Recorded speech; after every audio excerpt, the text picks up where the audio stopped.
Merriam-Webster defines gerrymandering as dividing a territorial unit into election districts to give one political party an electoral majority in a large number of districts, while concentrating the voting strength of the opposition in as few districts as possible.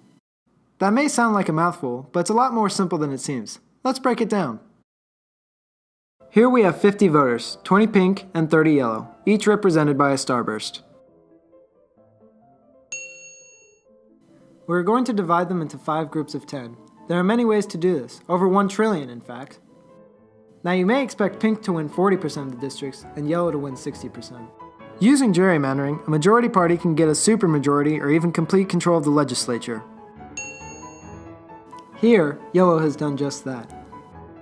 It also allows a minority party to have the majority representation. Pink demonstrates that in this example. Now that you've got the basics, let's make it more realistic by increasing the population and mixing up the voters. We're going to add another 20 pink and 30 yellow.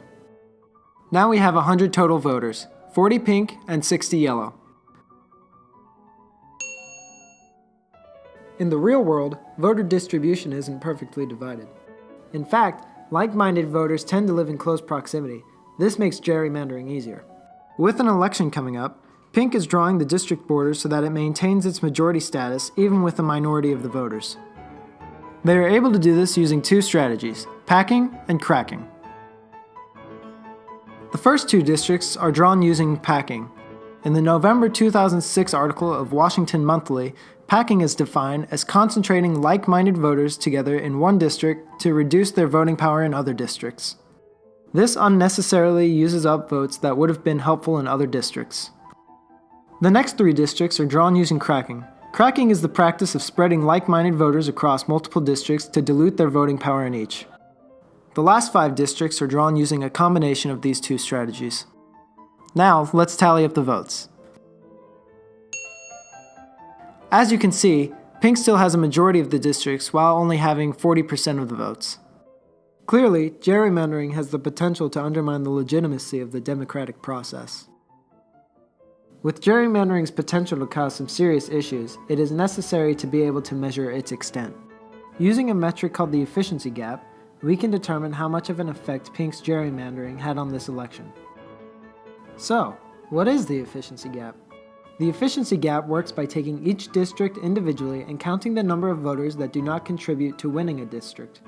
Because only 50% of the voters plus 1 are necessary to win a district, any voters above this threshold are considered wasted.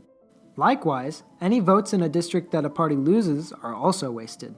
By tallying up these votes, we obtain the efficiency gap, a quantifiable way of measuring the effects of gerrymandering on an election. In this example, pink had 4 votes in the districts they lost. They also had exactly enough votes to win every district they won. Meanwhile, yellow had 24 votes in districts they lost and 12 extra votes in districts they won. This adds up to a total of 36 wasted votes. The difference between these 2 counts is 32, which when divided by the total number of voters produces an efficiency gap of 32%. A gap this size indicates a large degree of gerrymandering in these districts. The methods in this video can be applied to real-world elections. For this reason, it is important to be aware of the techniques used in gerrymandering as well as those that can be used to detect it. This ensures elections can stay fair and the goals of democracy can be preserved.